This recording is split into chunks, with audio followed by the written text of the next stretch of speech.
This is the final word daily Commonwealth Games Day 5 of cricket, maybe? Sounds right. Sounds right. Jeff Lemon, Natalie Germanos with you. Beautiful Edgbaston sunset behind us. Just to spice things up a bit, we're recording this just before the second game has finished because Sri Lanka are 90 for 8 after 18 overs and they are not going to chase 148? Yeah, that sounds about right, that New Zealand set them. So we're pretty confident we know about the result. And we thought maybe we'll just, you can have a bit of the live vibe. You can hear, might be able to hear the bat on ball behind you, the Sri Lankans running up and down. We had a couple of games today. We had England playing South Africa earlier in the day. Nat, your job is to try to tell us everything that happened today in the space of 30 seconds. I've got my stopwatch. I'm ready. Okay. 2 games today. South Africa up against England earlier today. England making 167. South Africa looked like they might restrict them to a bit less, but Alice Capsey was brilliant with her 50, and Catherine Brunt made a brilliant 38 undefeated, much needed as well. South Africa in the end, 147 is all they could manage, despite a really good innings from Laura Wolford, 41 undefeated. Just wasn't enough firepower. Now, New Zealand versus Sri Lanka. New Zealand were always the favourites. Sri Lanka's never beaten New Zealand before, and New Zealand, in the end, put on way too many runs, too far out of the reach of the Sri Lankan batters in the end, despite a decent bowling performance, and that was way over 30 seconds. That is okay, because we didn't quite know what the end of this match was yet, so it's a little bit hard to summarise a match that hasn't entirely finished. Thanks for that. You can hear the applause, a round of applause for Nat Germanos going around the ground. There are actually still some people here watching this game, which I'm surprised about, given it's been going one way for a while. So good on them as well. We're still here too, because we like watching cricket all the way through to the end. England, South Africa earlier today. It did feel before the game like this would be likely to go one way, given that England have stomped South Africa across all the bilaterals. I mean, they drew the test match, but that was rain played a pretty big part in that. Yeah. Beat them thoroughly in all the white ball stuff, and it was the same old story. And I was worried a little bit about that, in the sense that I was worried about the mental scars that South Africa might have, and if they could actually put them away. It was never going to be easy for them to do that because they haven't had much of a change of personnel. There hasn't been much time in between either. So from South Africa's point of view, as Jeff gets all choked up about the situation in South African cricket. I'm very emotional. Yeah, I can't blame you for getting all choked up for that. I get choked up over it too. But it's for South Africa, really. They just were never really able to put those mental scars away. And as much as... when you look at the two sides, you'd think that they're pretty evenly matched. There's one or two obviously missing for South Africa, but Heather Knight's also missing for England as well. Yep. They just weren't able to put the performances they needed to, and a couple of mistakes really cost South Africa. And the big difference there being that Heather Knight's out, which means that Alice Capsey is in. She hasn't missed a beat. The 2 Commonwealth Games matches she's played so far, whereas South Africa haven't been able to replace their missing stars. Yeah, that's the problem I think South Africa face at the moment is the depth. There's just no depth from their point of view. So when you do have injuries and retirements, of course, don't forget the retirements of Lizelle Lee, which is a little bit of an issue. I think from South Africa's point of view, it might be the wake-up call that they possibly need, though, because you've got to look forward and say, all right, there's going to be retirements, players are going to move on at some stage, and you're going to have injuries. You need to start developing that depth within the provincial systems. And you needed to have started doing that probably 5 years ago. So before we get on to the game, just give us the Cliff Notes version of how domestic women's cricket works in South Africa. Yeah, it's a system that probably needs an upgrade for a start, and it hasn't really had the upgrade that is probably needed. They've been trying to build a little bit of a T20 league back home. They tried it. It basically works over a weekend, but it's never really taken off for them. So it's something that's something they're going to need to look at. Then they've got a system where you've got the top teams playing against each other. They get an opportunity to play one-day games and T20 games. And they'll play around 10 one-day games, but a lot of those are condensed into a week as well. Right. So they've got the national week. Yep. That's kind of condensed into that. And then they play the T20 games, which they have about 4 or 5 a season, which is not a lot. Right. Then the tier down from that is separated into 2 groups. They don't play nearly enough. They'll probably play about 4 T20 games in a season and maybe about 4 one-day games in a season. So it's nowhere near enough. And yes, that is the second tier, but in almost like a second division. But if you're going to develop any kind of depth, they've got to play more. They just don't play enough. And you look at this team and you think, well, Mignon du Preez probably isn't going to play for that much longer. She's retired from other formats. Shabnam Ismail, who knows how long she'll be able to keep doing She what said does. she wants to play forever. Forever? Well, that's what Catherine Brunt told us on The Final Word as well. That interview will be coming up tomorrow, I think, on your feeds. An excellent interview with the England spearhead who is playing today. It started off with Shabnam Ismail. Big in-swinging Yorker. She bowled the second over of the match straight through Danny Wyatt, smashed her leg stump over. Through Sophia Dunkley, who just looked at it in the most perplexed way, like, oh, come on. As if I've got this ball first up. Well, you did, and you're out, and back you go, back you trek. But that brings Alice Capsey in. So she made 44 against Sri Lanka when they were wobbling. She made an even 50 today, and particularly carved up Nadine de Klerk, who had a horrible over and then got brought back a couple of overs later for a horrible second over. Couldn't hit the pitch, full toss after full toss, but Capsey just calm and confident enough to say, I'll keep putting you over extra cover for 4. Well, I thought it was very kind of Nadine de Klerk to not use the facilities and not mess up the new pitch that they'd actually made for them today. Very kind They of were her. on a fresh one. I wondered if that was why they brought her in, because a lot of teams would load up with spin on a surface, if it was a used surface, but because it was a new pitch here. Yeah, I think that was probably part of the thinking, is that, one, she does also offer you something with the bat. Delmi Someone Tucker just got does out. too. It's 102 for 9 if you're keeping track of the live score. Delmi Tucker does offer you, obviously, a little something with the bat too, but Nadine de Klerk has quite a lot more experience. Yeah. And they obviously felt that on this type of surface, maybe she'd get a little bit of nibble because it's got extra grass on it. I spoke to the ground staff and he said he left quite a little bit of grass on it. Maybe they thought she'll get a bit of something. It was also a bit humid today. And generally, she's actually hard to score off. Yep. And she's proven that in the past. But today, it just went all wrong. And as you said, the 21 run over was all over the place. But then also brought back for another over. And I thought that was a mistake because any bowler can have a bad day. Sure. You had your bad day and you could see it just was not working. She was Yeah. in a bad frame of Yeah. mind. I think Sunelius could have easily said, all right, let's not bring you on for a second over, because they had other bowling options. It Right. wasn't like they just had the 5. Or maybe let's not bring you back until the wicket's fallen and you've got someone else to bowl to. Yeah, I actually may have just said, all right, you're having a bad day. Let's just try something else and leave you to a side for now, to be perfectly honest. I thought maybe if it had been an ordinary circumstance, she might have done that. But given that de Klerk had just come back into the team, maybe that played into it as well. No. Got to give her another opportunity. Maybe she'll come back. Maybe she comes back and takes a wicket in the next over. No, it's a must-win game. Yeah. You got to play. You play your best. You got to realize quickly, and that's the thing about T20s for me, is you got to make that adjustment really quickly as a captain. It's hard. It's not an easy decision to make. Yep. But I think as a captain, you got to say, all right, this is not working. Let's just move on. If we have to, we come back. Yeah, but probably not when you're bowling to the same pair, particularly. Yeah. So, Wyatt makes 27 pretty quickly. Ishmael gets her as well with a little outside edge. Nick behind. I mean, at that point, Ishmael's got 2 for 2 and flying. But Capsey keeps going, bangs a boundary off Ishmael, bangs a couple more away in the second Nadine de Klerk over and is just up and running.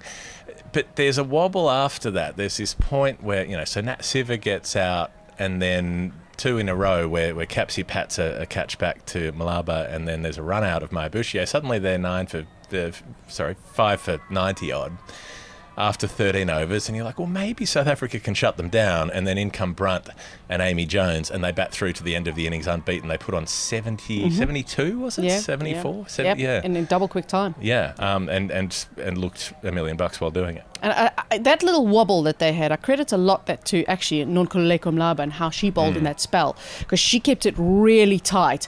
She went for a couple of tight overs, and South Africa actually had an excellent little period. Annika Bosch as well was involved in that bowling partnership, and I thought they were brilliant because they could have easily let it get away. But now this is the thing I was talking about the other day with this England side. What they've done is they developed a batting lineup that they know if the top doesn't fire, we've got the middle order. If they don't fire, we've still got batters to come. Yep. And they've given confidence in these batters. And I love how they've developed this batting order, because any other team at 5 down at that stage, except Australia, of course, they would have felt, well, we're out of this, we're not going to put enough runs on the board. And England are starting to develop a team that will believe even in any situation, they can still put runs on the board. It's great for England cricket. Yeah, Eccleston can do it. Glenn can do it. Brunt can do it. Apparently Freya Kemp can as well. I've been told a lot about her and how well she hits the ball. Okay. Charlotte Edwards has said she is going to be a proper all-rounder. All right. Yeah. So left-hand as well. So there's that, which they have. There's so few of. They're like in England, you know, white tigers in England, left-handers with the bat. The orthodoxy, and we haven't seen Catherine Brunt go off with the bat like this for a long while, I think.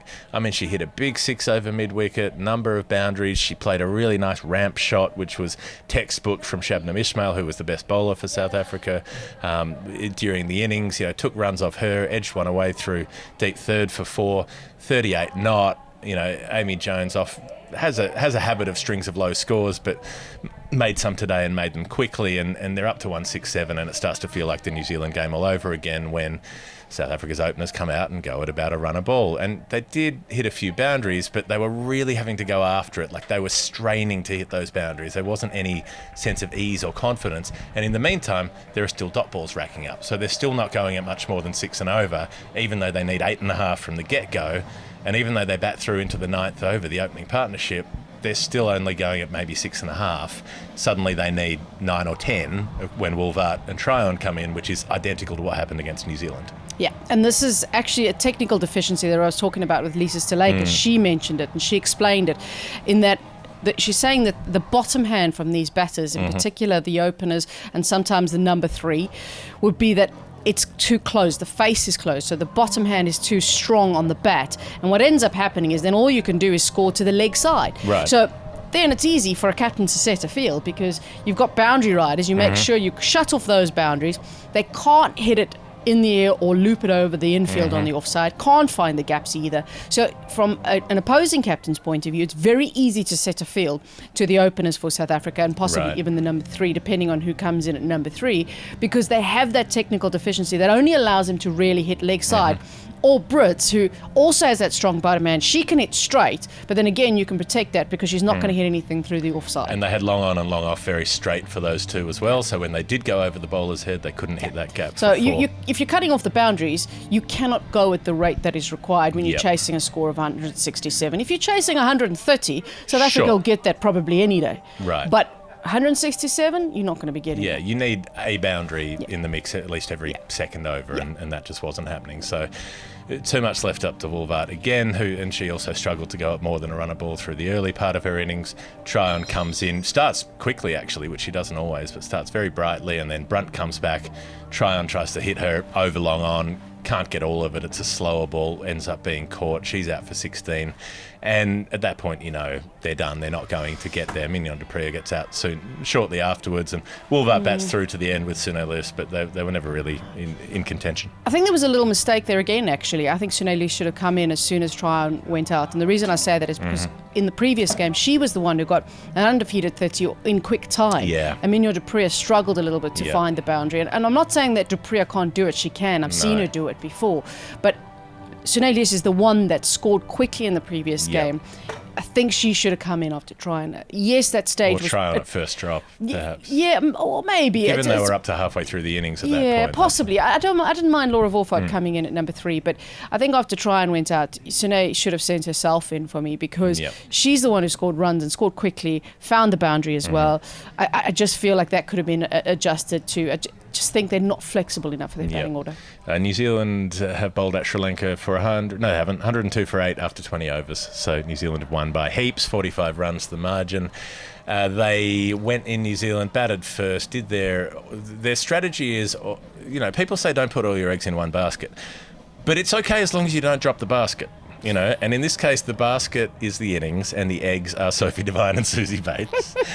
And so in the first game, they didn't drop the basket and the eggs were fine. And in the second game, they didn't drop the basket super early. You know, they dropped the basket eventually, but there was some ability to make up ground lower down the order. You know, Bates and Devine didn't make huge scores, but they did make a few, get the innings going, and away they went from there. Yeah, I think against another team, New Zealand would have been in a lot of trouble. Yep. And it's something that other teams are going to be watching very closely, because now they're through to the semi-finals. England are through to the semi-finals.